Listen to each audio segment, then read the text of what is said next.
Un échec programmé par le pouvoir en place selon l'opposition. Elle était face à la presse ce mardi pour sa conférence de presse hebdomadaire. Elle a également justifié son soutien à la loi sur le recrutement de volontaires de la défense par le patriotisme de ses membres. La synthèse avec Abdul Fattah Thiamtoré. Le pouvoir veut-il réellement du vote des Burkinabés de l'extérieur? Les partis affiliés au chef de file de l'opposition s'interrogent. Pour eux, le faible taux d'enrôlement est imputable au gouvernement. Augustin Loada, président du MPS, Mouvement patriotique pour le salut. Il s'agit d'un échec programmé par le pouvoir en place. Le MPP a posé plusieurs barrières pour empêcher un vote massif de nos concitoyens de la diaspora.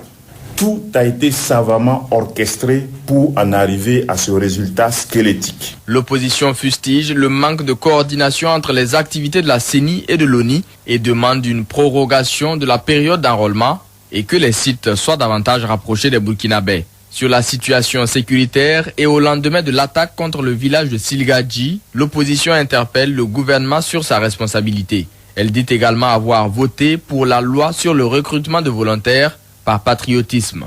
Augustin Loada. Ceux qui reprochent à l'opposition de ne pas proposer des solutions devraient noter, une fois de plus, que l'opposition donne ses idées et sait taire sa désapprobation quand l'intérêt supérieur de la nation est en jeu. Pourtant, les conférenciers du jour ont montré leur inquiétude quant aux risques liés à une telle initiative. Augustin Loada parle déjà de démobilisation, désarmement, réinsertion, DDR, expression généralement utilisée pour des situations de rébellion ou autres groupes armés. Quand on regarde effectivement ce qui se passe dans d'autres pays, il nous faut être extrêmement vigilants pour ne pas que le remède soit pire que le mal.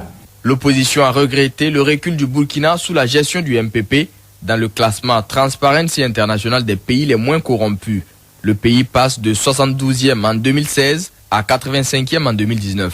À cette conférence de presse, le CFOP s'est réjoui que Djibril Bassolé bénéficie d'un visa pour aller se faire soigner en France. Il a rappelé par la voix d'Augustin Loada, président du MPS, que la prise en charge de la situation de Djibril Bassolé faisait partie de l'une des résolutions prises lors du dialogue politique en 2019.